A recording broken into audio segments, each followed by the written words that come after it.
Assalamualaikum warahmatullahi wabarakatuh. Perkenalkan, nama saya Rosela Sinur Putri Candika dengan NIM 2208056083 dari kelas PM5C. Di sini saya akan mempresentasikan metode terbuka dalam matematika, memahami teknik iterasi yang tidak terbatas pada akar dan proses konvergensi dalam metode terbuka.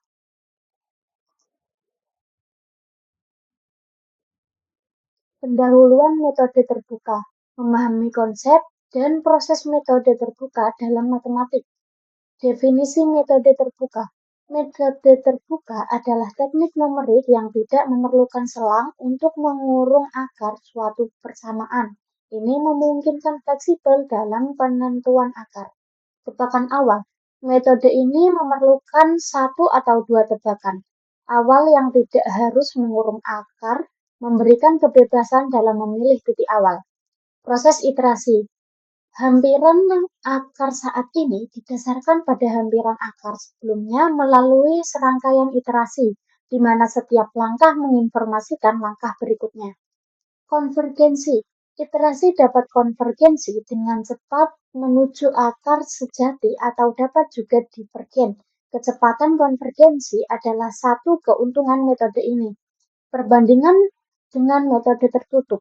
Metode terbuka umumnya menunjukkan konvergensi yang lebih cepat dibandingkan dengan metode tertutup, menjadikannya pilihan yang lebih efisien dalam banyak kasus.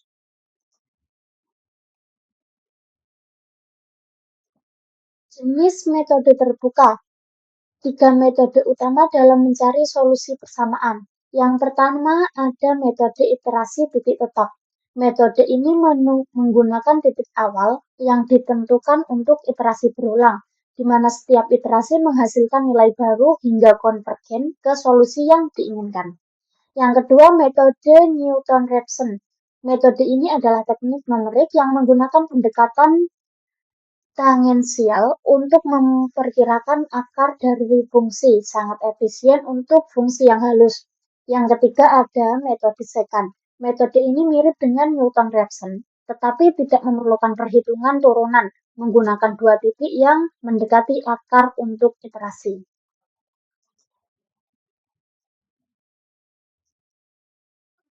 Di sini saya akan menjelaskan metode iterasi titik tetap, pendekatan sederhana untuk menemukan akar persamaan.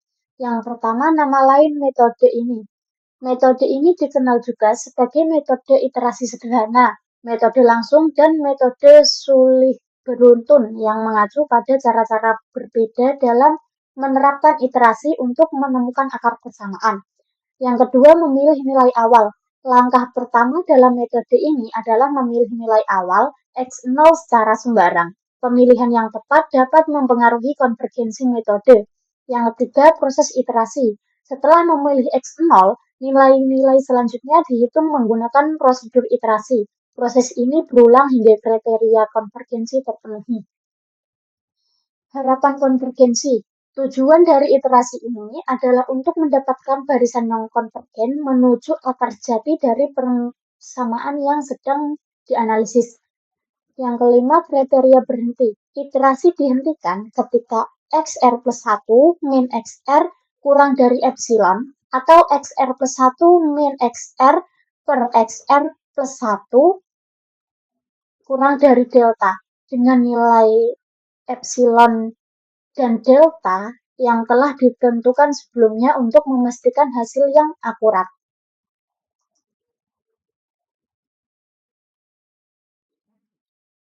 Nah, selanjutnya kita akan membahas contoh dan penyelesaian. Contoh soal, carilah akar persamaan fx sama dengan x kuadrat min 2x min 3 sama dengan 0 dengan metode lalaran titik tetap. Gunakan epsilon sama dengan 0,000001. Nah, di sini ada penyelesaiannya. Dari soal fx-nya, x kuadrat min 2x min 3 sama dengan 0. Ini kemungkinan yang pertama.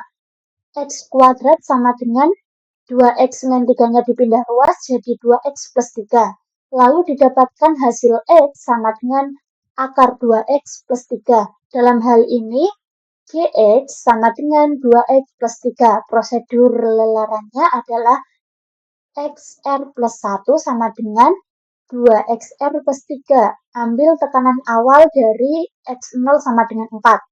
Di sini ada XR, yaitu yang diketahui ada X0-nya 4, dan mutlak XR plus 1 min XR-nya kan belum diketahui.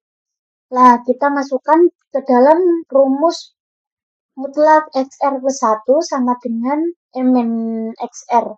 Lalu diketahui ini XR1-nya dan diketahui mutlaknya sampai kita menemukan mutlak XR plus 1 min XR-nya itu 0. Kita lakukan secara berulang sampai menemukan 0. Nah, berarti XR-nya ke nilai sampai 14 kali. Hampiran akar X-nya yaitu 3,000. Konvergen monoton. Selanjutnya, kesimpulan dari kelebihan, kekurangan, dan aplikasi. Kelebihannya sederhana dan mudah dipahami. Metode ini dirancang untuk kemudahan implementasi dan pemahaman sehingga dapat diakses oleh berbagai kalangan. Efektif untuk fungsi yang tepat. Ketika fungsi Gx dan perkiraan awal dipilih dengan baik, metode ini dapat memberikan solusi yang cepat dan akurat. Kekurangannya memerlukan konvergensi. Metode ini tidak selalu menjamin konvergensi, terutama jika bentuk fungsi Gx-nya tidak mendukung. Pemilihan fungsi Gx, keberhasilan metode ini sangat bergantung pada pilihan fungsi Gx yang tepat, yang bisa menjadi tantangan tersendiri. Pengaplikasiannya, metode ini banyak ditetapkan dalam pemecahan masalah numerik, khususnya ketika solusi analitik sulit ditemukan. Memahami batasan dan kelebihan metode ini dapat membantu dalam menentukan kapan dan bagaimana menerapkannya secara optimal. Sekian dari saya, kurang lebihnya mohon maaf. Wassalamualaikum warahmatullahi wabarakatuh. Oke teman-teman, terima kasih sudah menonton videonya.